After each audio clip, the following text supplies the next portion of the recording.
தென்காசி மாவட்டம் மேலகரம் பேரூராட்சிக்கு உட்பட்ட SBI colony 6வது தெரு விரிவாக்கத்தில் உள்ள கால்வாயில் பாலம் கட்டப்பட்டுள்ளது. இந்த பாலத்தினை தனிநபர் வியாபார ரீதியாக பயன்படுத்துவதால் சாலை பழுதடைந்து மக்கள் சிரமத்திற்கு உள்ளாகி வருகின்றனர். எனவே இதனை தவிர்க்க பாலத்தின் குறுக்கே தடுப்பு சுவர் கட்ட வேண்டும் என மேலகரம் பேரூராட்சி மன்ற கூட்டத்தில் மன்ற பொருள் வைக்கப்பட்டுள்ளது. இந்த நிலையில் பாலத்தின் குறுக்கே தடுப்பு சுவர் கட்டுவதற்கு ஒரு சில கவுன்சிலர்கள் ஆதரவு தெரிவித்த நிலையில் ஒரு சில கவுன்சிலர்கள் எதிர்ப்பு தெரிவித்து வருகின்றனர்.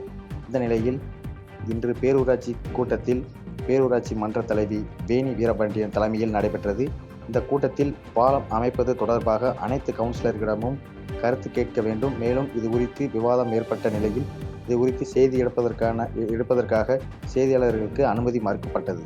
இதனைத் தொடர்ந்து இச்சம்பவம் குறித்து அதிமுக கவுன்சிலர்கள் கூறுகையில் மேலகரம் பேரூராட்சியில் மக்கள் பணிகள் சார்ந்து எந்தவித பணிகளும் மேற்கொள்வதில்லை.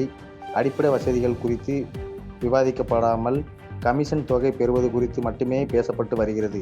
அந்த வகையில் பாலம் தொடர்பான கமிஷன் தொகை வரப்படாத காரணத்தினால் தடுப்பு சுவர் கட்ட மேலகரம் பேரூராட்சி மற்றும் ஆதரவு கவுன்சிலர்கள் முயற்சித்து வருகின்றனர். எனவே இதனை பேரூராட்சி செயல் அலுவலர் தலையிட்டு நடவடிக்கை எடுக்க முடியாது என்பதால் இது குறித்து மாவட்ட ஆட்சியர் தலையிட்டு உரிய நடவடிக்கை எடுக்க வேண்டும் எனவும் கவுன்சிலர்கள் கோரிக்கை விடுத்துள்ளனர்.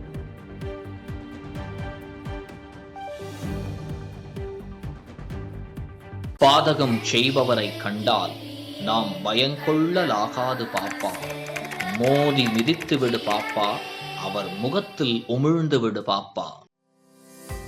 அண்மை செய்திகளை உடனுக்குடன் தெரிந்து கொள்ள இணைந்திருங்கள் இயம்நாடு தொலைக்காட்சியுடன்.